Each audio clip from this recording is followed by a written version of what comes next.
All right, so double strokes are great, but sometimes we want to throw them in with other rhythms. So in this one, we're going to focus on moving between double strokes and triplets. So here's the exercise. I'll play it for you once, and then we'll break it down.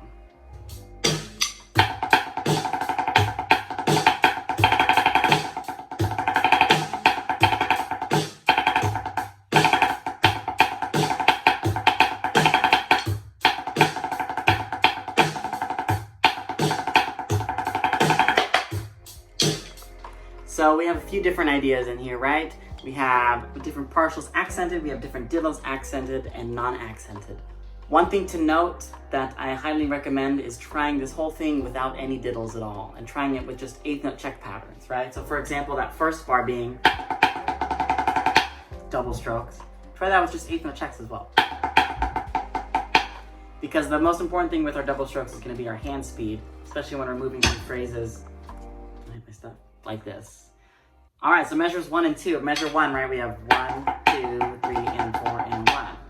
So be aware our hand speed's getting slower on the check for these, but the rhythm sounds faster because we're doing double strokes. So keep that in mind. It's gonna sound a little quicker, it's gonna feel a little slower, but we're putting a little more pressure on the stick to get that double stroke out. And then we're doing another single accent, but now we're switching to the eighth notes on count 2, right? So if we take that no diddles, measure 2 no diddles, we have 1 a lit, 2 and 3 and 4 a lit. When we throw those diddles on, we want to make sure we're still staying true to that eighth note space. 1, 2, and before we play that right diddle. 1, 2, and a 3 and 4, 1, right? So let's try those first 2 bars together.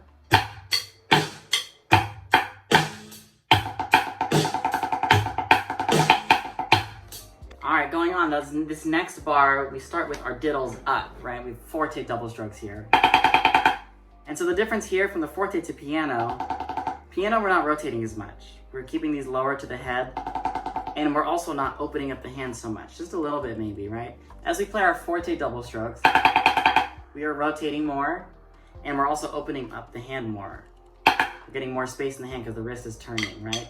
With the left, we want to think about the palm being up for those of you playing traditional grip out there.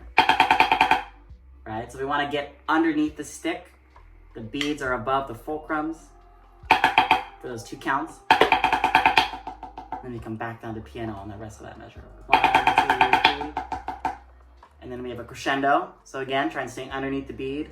Come up with a little bit more rotation as we come up into 2 more accents.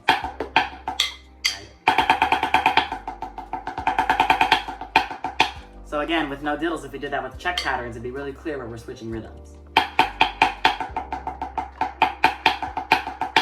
When we add the diddles in, we want to make sure we're not slurring out the ends of phrases. It's easier to kind of blur the lines between those triplets and 16ths than it is with that check pattern. Let's play those 2 bars.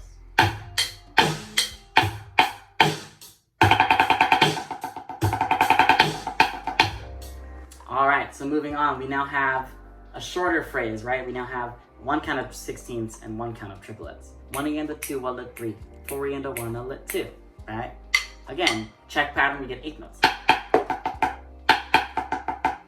Come back up one more time, and then this time we're finishing with 8 notes into a release.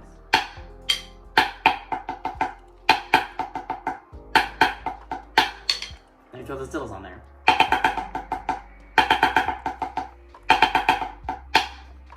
So we're trying to still shoot for that forte to piano sound. After those double strokes, you have to keep the stick low. Make sure we're not letting the sticks come back up, or else we're gonna be stuck too loud for that triplet. Calm down, stay low. Let's take those 2 bars. Go like this.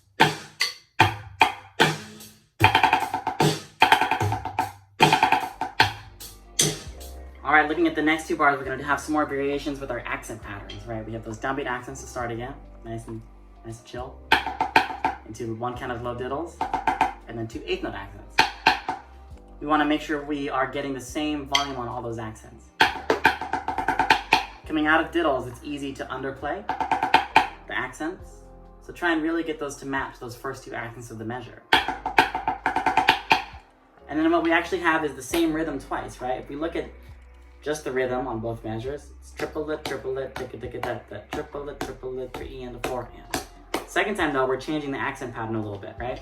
So the second measure now, we have accent on the third partial and then the first partial. So instead of downbeat, just we change that one accent, now we have some more variation. And then this last 2 counts is all up. Right? And there is a rest on 1, so remember that. There's a rest on 1, so we're gonna stop the left hand on the end of 4. So let's take those 2 bars together. Go with this.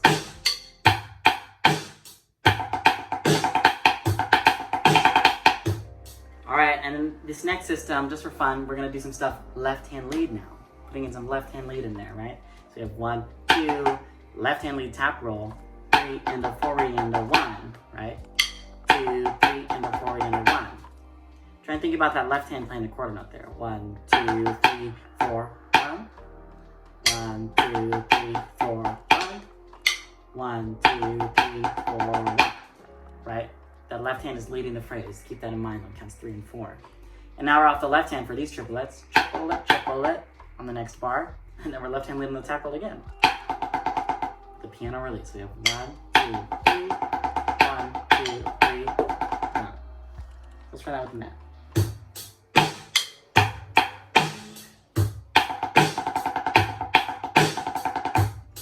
All right, last couple bars.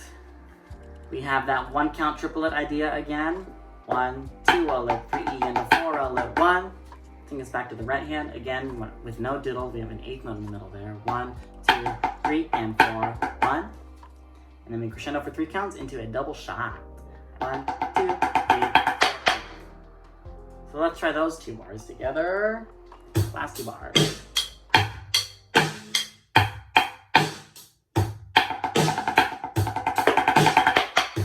So let's run the whole lick at this tempo. This is 150.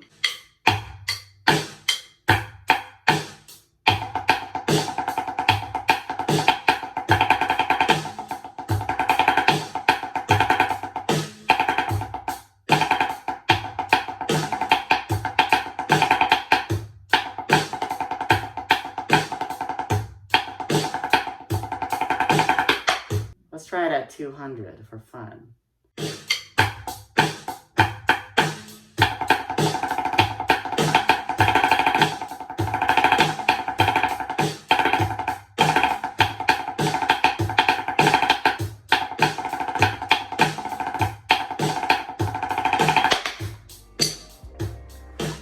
So just by taking these ideas a lot faster, it starts to sound a lot more advanced. But really, we're just working on that same concept, and we're just moving around those accents, putting on little variations here and there. And then when you kick up the tempo, it starts to get pretty intense. Yeah, so I hope this helps. Thanks for checking it out.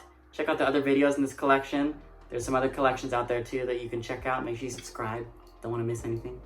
Find me on Instagram, Drums for All. And that's it. I'll see you guys in the next video.